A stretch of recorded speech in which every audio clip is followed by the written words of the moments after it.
Hello, uh, my name is Andrew Kuhn. I'm honored to serve the Shelbina and Monroe City churches in northeast rural Missouri. And what follows here is my attempt to summarize what happened at the United Methodist Church's General Conference in 2024.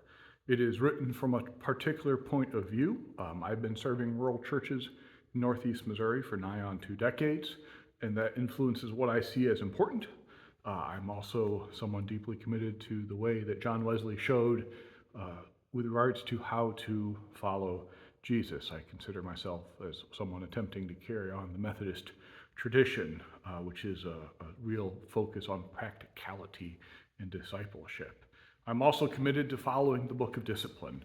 I am someone who is going to abide by the Book of Discipline, and that doesn't mean I agree with it. That means I'm going to be part of the discussion that creates it, and then I will follow what the decisions that make up the Book of Discipline are. That's part of being a church family, is that you don't always have to agree. I will add that this is sort of a longer form analysis of what happened at General Conference from my point of view. I've seen a lot of short videos, short articles. I was at General Conference, and so I saw a lot of what happened.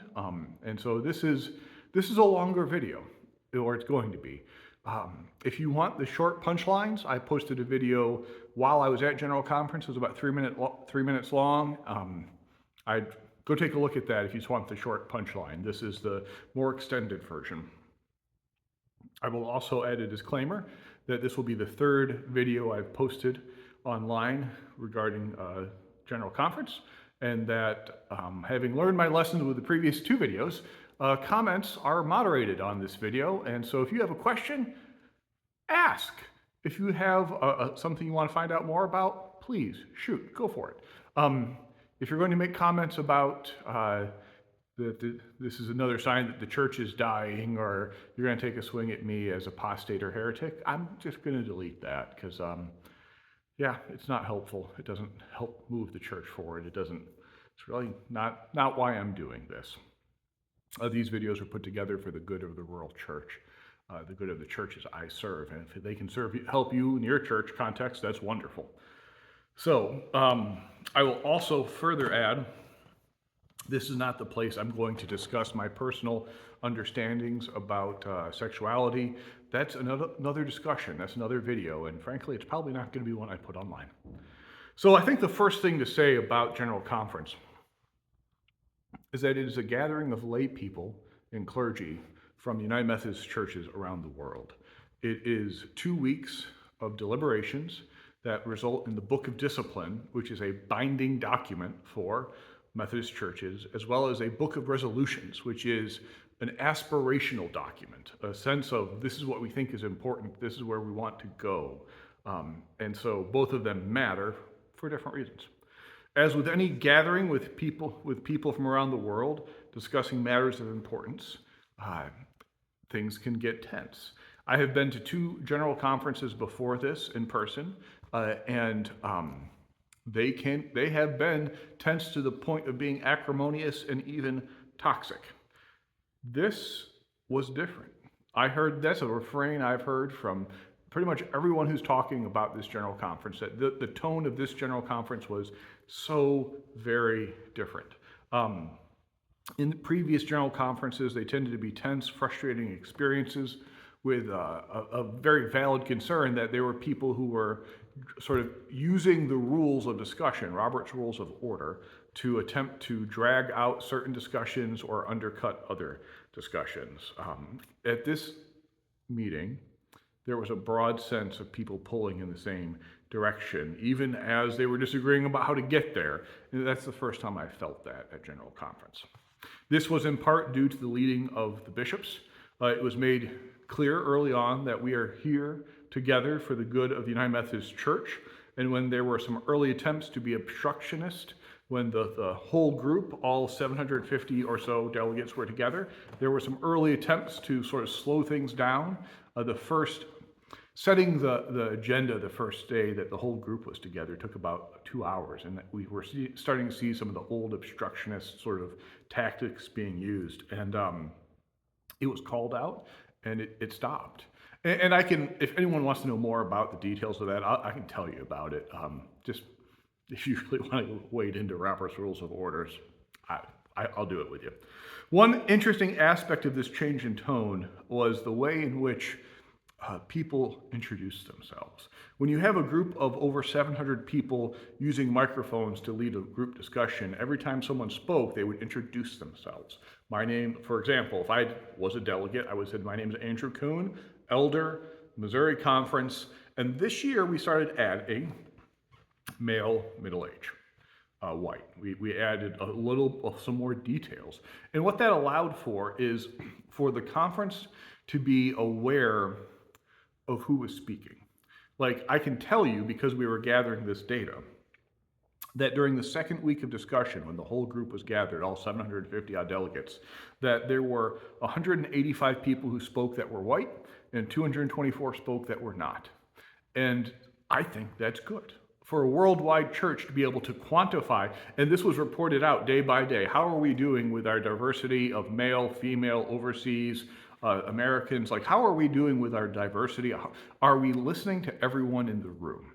And it was good. Like, I really appreciated the value of that to make sure that no one walked away thinking that my particular continent, my particular group of people were ignored, because we could say they're not. And here's the data. Here's the method we use to track. We're Methodist. It comes naturally.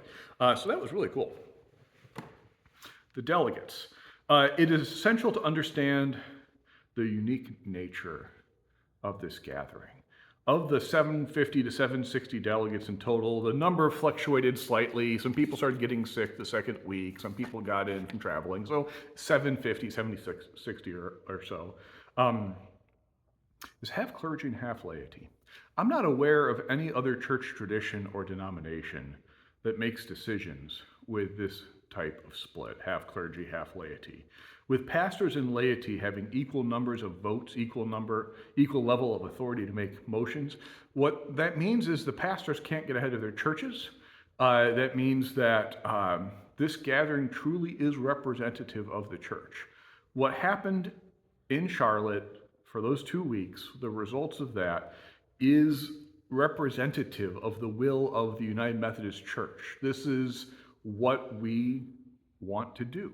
This is the type of church we want to be. I really support this particular method of making decisions. There were some concerns raised about the delegates from Africa, namely that not all of them could make it. This was a problem. First, there's an intrinsic problem with traveling overseas in that it sucks. We always lose somewhere between 40 or 50 delegates from Africa simply because traveling from Africa is hard. This year we lost about 80. And the people who were in charge of this made a verbal report when questioned from the floor of General Conference, like, why did this happen? Because what was starting to go around was like, the African delegations were being sabotaged. No. The report was given, and the situation was there were a couple annual conferences in Africa that did not get their act together, such that they had their lists of delegates submitted in time to arrange travel. There was one conference that the person who was in charge of the secretary of the annual conference, the person who could say, yes, this is the list of people, these are the people to invite, the people organizing general conference could not find the secretary of that annual conference over in Africa to be able to say, these are the people to invite. And so it was a significant issue that instead of the usual 40 or so delegates from Africa that we lost, there were about 80. And overall, there were 100 delegates that could not make it to this gathering, 20 from other parts of the world, 80 from Africa. This is a problem. However, it was not a significant problem in that even if those 80 delegates from Africa had voted together as one block, which would not be what happened, but if that had been the case, there was not any significant vote that had an 80-person margin. And so again, when I say the results of this general conference are the results of the wider church, I think we can stand by that.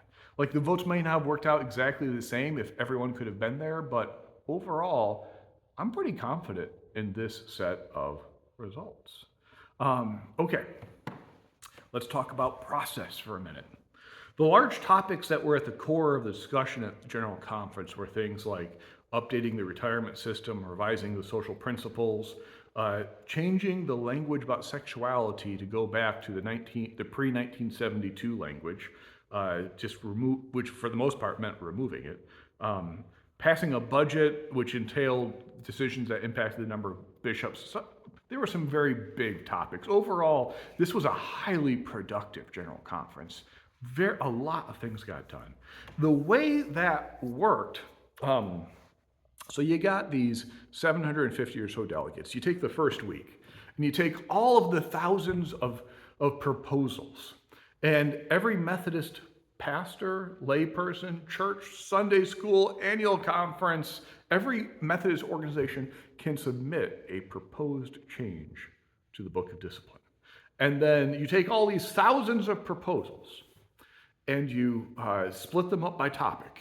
And then those 750 delegates divide by topic, and so that smaller groups take all the proposals that deal with this topic, and they spend a week hashing through them. And then a different group takes all the topics, all the proposals about this topic, and they spend a week hashing through them, such that at the end of that week, those small groups have gone through all the proposals dealing with this particular part of the church, and they'll have rejected some, accepted others, modified further another set, and they'll put all these together, and they'll form what's called a consent calendar. Okay, let's talk about a consent calendar. It's the tool used to make sure that things can get done, that there's any chance on God's green earth that the work will get done. Because if you have to get 750 people together to go through every proposed change, it wouldn't happen. For example, there was a proposed change to increase the number of hours that someone being trained to be a pastor, how many hours of education can be done online. This was a result of COVID, that more training had to go online, and we realized that that training can be effective. And so one proposal was to increase how much training can be done online. The group that was looking at the training of pastors said, yes, we think this is a good idea. And they took that, and then they took all the other good ideas that came up, and they put them together as a consent calendar of a whole bunch of ideas. And the second week, all 750 or so people get together in a big room, and then they have what's called plenary, where the whole group is there. And when something passes in plenary, that's when it becomes part of the Book of Discipline or the Book of Resolutions, and it becomes part of how the Methodist Church works. And so, like, one small group will put together a bunch of things that they think is a good idea, and then that happens in the first week, and then they'll send it in the second week. That consent calendar, that list of good ideas, will be voted up or down as a whole. And so you can vote yes, the whole group votes yes, all 750 people, and if that consent calendar passes, all the pieces that were part of it, done. And that way, things that are just vetted, worked out, non-controversial can get passed in bulk. It's a wonderful tool. If there is something that is contentious, it takes 20 people to pull something off of a consent calendar and say, this topic right here.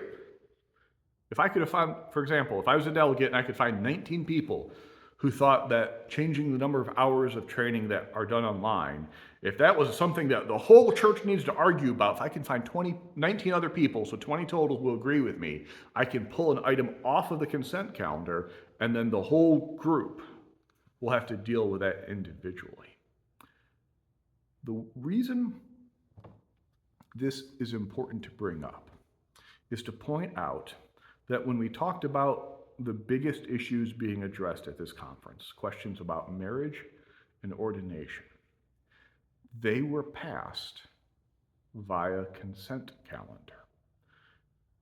The official stance of the United Methodist Church with regards to marriage and ordination was changed this General Conference, and it was changed via consent calendar, which means that there were not 20 people who wanted to argue about it at length as a whole.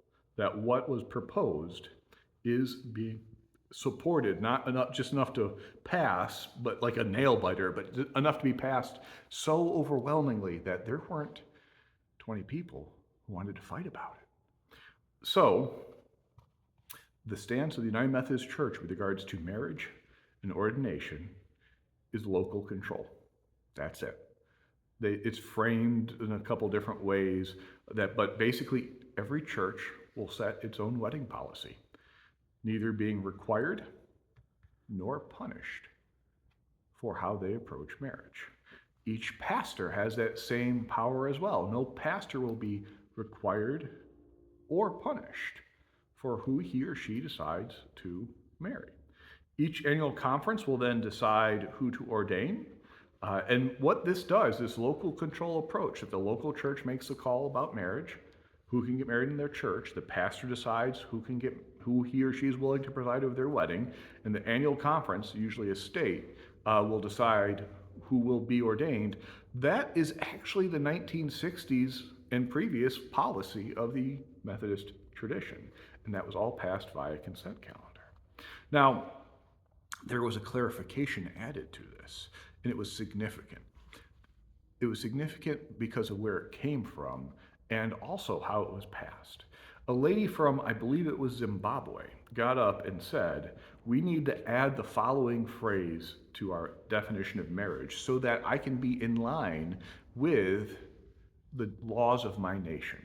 So the statement that the Methodist Church marriage is, quote, "Marriage as a sacred lifelong covenant that brings two people of faith into a union of one another and into deeper relationship with God and the religious community." That was what was passed via consent calendar. And the lady from Zimbabwe said, "I need to add the phrase, marriage is a sacred lifelong covenant that brings two people of faith," and then add parentheses, "adult man and adult woman of consenting age, or two adult persons of consenting age." And that's what she needed to add so that she could go home and be in line with her state laws. Because LGBT marriage is illegal where she comes from, is my understanding. And this passed with overwhelming support as well. And so there was overwhelming support to go to local control on these matters. And there was overwhelming support to clarify in a way that helped the people who are in Africa. There were not 20 people among the 750 people who wanted to debate about this to pull it off of the consent calendar. And so what this shows me is that Methodists around the world, from Asia, Africa, America, Europe, have come to a point where we are saying we want to be part of a Methodist church where we have agreed to be a church that's committed to following Jesus in a methodical, sanctification-focused style, and we can disagree about other matters. That's where we're at. Now, the question is, like, who are the winners and losers in this? That's the way I've heard the question asked. Who are the winners and losers in this? And while I don't think that's helpful language, winners and losers, often in this situation, if you got to ask who are the winners and losers are not obvious on their face. Because often when it comes to winners and losers, there are two sides, this side and that side. And the winners and losers in this situation, it's not that the traditionals lost and the progressives won. That's not quite how I understand it. If there are really four sides to this debate around sexuality. There's people who support traditional marriage and will refuse to be in a church where people disagree with them. There are people who believe in traditional marriage and are willing to be in a church where people disagree with them. There are progressives who have a progressive way of understanding marriage, and they are willing to be in a church where people disagree with them. And then there are progressives who are not willing to be in a church where people disagree with them. And the winners were these middle two. And the losers were the extremes, the two sides who, it's not, I've been saying for a good year now, this has never been a question about what you think about sexuality. This has always been a question about, are you willing to be in a church where people disagree with you about sexuality? And that's where we've landed. The Methodist Church is a church going forward where we are going to disagree about sexuality, and we are acknowledging up front that's where we're at. And the losers, I guess you'd say, would be the ones who are not willing to be in a church where people disagree with them. Uh, Practically, what's this going to mean for our local churches, especially our rural churches? I don't think it's going to mean very much is going to change. The pastor retains the ability to decide who to marry and has always had that ability. No one can tell a pastor who they're going to preside over their marriage of, period. Like, my bishop can't tell me who to marry. My trustees can't tell me who to marry. No one can, that's my call. I'm ordained, I'm the pastor here. It is my call. And I don't have to give a reason. Like, I am entrusted with a vast amount of authority on that. It's kind of breathtaking, actually. But it is entirely my call. It has always been my call, and that's where we're at. It's the same with regards to the church and its ability to decide who can use the church buildings for weddings. That's the church's call. That's trustees will set their policy for use of church, and done deal. If you are at all worried about whether this is really going to hold, let me point out that there are church traditions in America that refuse to ordain or employ women as pastors, and have for decades and centuries. And the state has never been able to tell, for example, a Baptist church that they have to hire a qualified Baptist woman who's applying. They never have. It just doesn't happen. It's that the church-state barrier there is just holds. No one can tell a church what to do with regards to its worship. Okay. There are some concerns that have been raised, and I want to make sure to answer them. And if you have other concerns, please let me know, and I'll answer those as well. What will this mean for the people who will be our pastors going forward? Truthfully, not much. Like, the appointment system, the way the Methodist Church appoints pastors, sends pastors, deploys them, has always sought to match pastors to congregations. That's not changing. That has always been the case. I watch the appointment system closely. It impacts my life directly, right? And I don't see pastors and churches being put together that are so obviously different if they're in different places on marriage. So I don't see it being an issue. Second, does this mean that my tithes will be used for causes that I don't support? First, anyone who's supporting the church with your tithes, thank you. Greatly appreciated. And yes, there is a possibility that a fractional amount of money offered in the plate will be used for causes that you don't support if you are traditional when it comes to your understanding of marriage. And when I say fractional, I mean like not just fractions of a dollar, I mean fractions of a cent.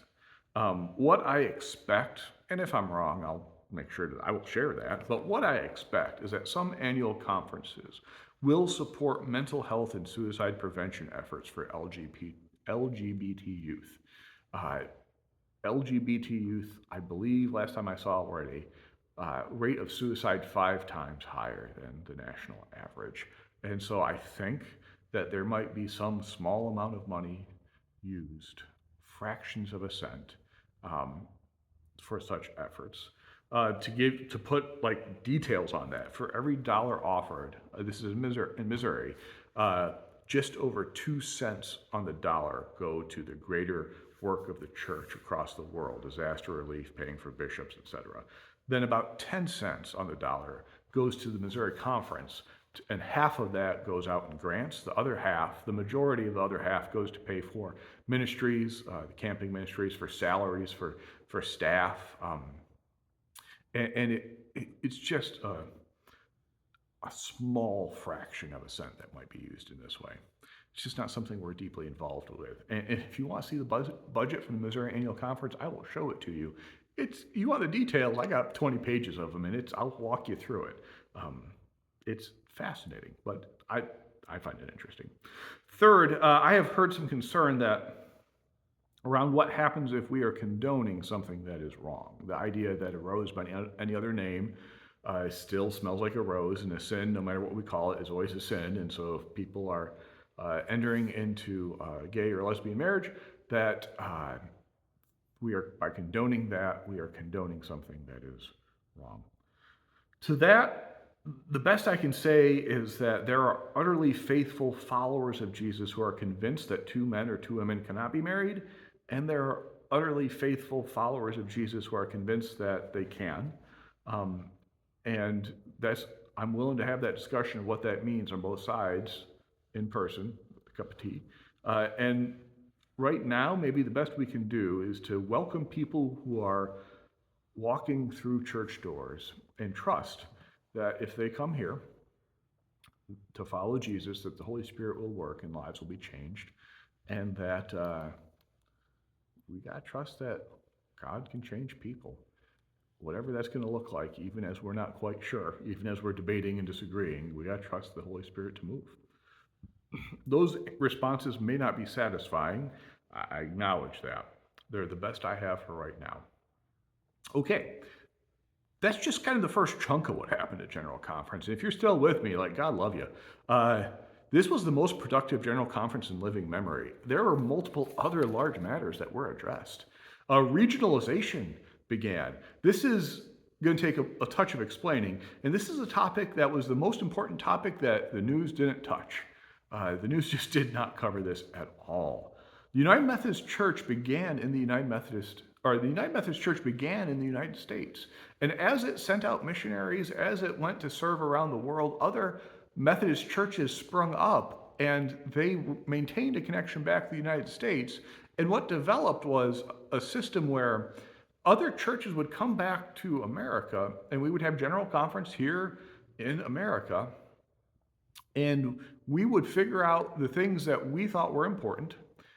And then the United Methodists would go back to Germany and Zimbabwe and South America, and they would have to modify the Book of Discipline to make sense in their local context. For example, we passed a retirement system here in America, and an American-style retirement system is not going to work in Europe.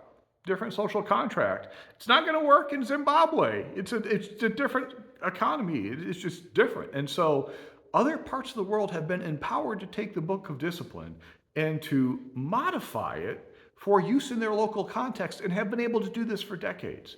And so what has been happening is people have been flying in from around the world to argue, be part of a debate in a language that is not their first language. General Conference happens in at least 10 spoken languages and 4 written languages.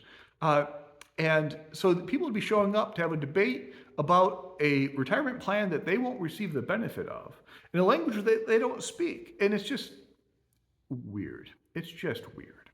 And so regionalization is an effort that it's been percolating for a while, and I'm glad it finally started, to say that we will have a General Conference for the entire world to put together in broad strokes where we are as a church. And then each region, and America will become a region, America, Europe, South Africa, all these areas in the world, will go back and then work out how that works. Like we'd say, the General Conference would say, we want to take care of pastors. And then the specific regions would say, the way we take care of pastors in this region based upon our economies and our way of doing things is this. So I think this is really a wonderful idea. I'm glad we're doing it. It is such a big change institutionally that it will take the annual conferences, the chunks of the church around the world, will each have to approve it. So I hope that actually does happen. We'll see. General Conference passed this. They passed new social principles. They're in the Book of Resolutions. They are the statement of... Actually, no, they're in the Book of Discipline. I'm sorry. They are the aspirational sense of here's what we believe as a church. I think they're worth reading. We don't revise them often, but when we do, we go through and say, like, this is where we think about care of the world. This is what we think about politics. This is where we think about economics. This is our broad thrusts what we think should be our focus. So it is worth, if you look up 2024 Methodist Social Principles, I think it's worth reading. We approved full communion with the Episcopal Church, such that we will be able to recognize each other's ordinations, have communion together. I think that's a good thing. Since 1996, we have been ordaining two flavors of ordained folks, deacons and elders. And elders are ordained to word, table, service, and order. Word, preaching, table, communion, sacraments, service, go out and serve, and order, ordering the life of the church. And then deacons have been ordained to word, service, justice, and compassion.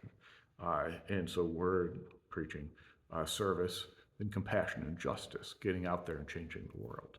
And what we changed this year was that deacons will now have the capability to preside over communion if they need to in their context of ministry, which is cool. Retirement was changed through the 20th century. In America, the dominant form of retirement was a pension. So years of service times a multiplier, this is how much you get per year. The advantage of that is that it is stable money. The disadvantage of that is that all the risk is taken on by the institution, in this case, the church. And so if there's any downturn or change in the market, it is the church that is at risk of having to make a payment to shore up the retirement system, which has happened in the last couple of years. I know Missouri has had to make a massive payment, like I think $1 million payment, and we did it, and we had the reserves to do it, and that's wonderful. The Missouri Conference is in really good shape fiscally, but that's not something we want to have to do again and again and again. And frankly, we can't do it again and again and again going forward. And so the retirement system that it will begin in 2 years has been changed to a 401k style, where you put money in as you serve over the years, and then when you retire, you start drawing that money down. Instead of a pool of money that everyone's pulling off of, you have your individual account. And this moves the risk to the pastor. And this will impact me, in theory, minimally, because in theory, the market continues to do well and it should be okay. And I hope that's what happens. We'll see. The budget of the global church was also reduced by 42%. It was a hard change, but that is driven by the fact that 1/4 of the churches in America disaffiliated over the last couple of years. And it has an impact on the bottom line. And that did have some unexpected effects. We wanted to give Africa 5 more bishops, and we just couldn't afford it. We're giving Africa 2 more bishops. And America is losing 7 bishops. So I feel okay with that decision. I wish we could give Africa more bishops, but the money's just not there right now, and we hope to be able to get Africa up to the 5 more bishops that they need at some point.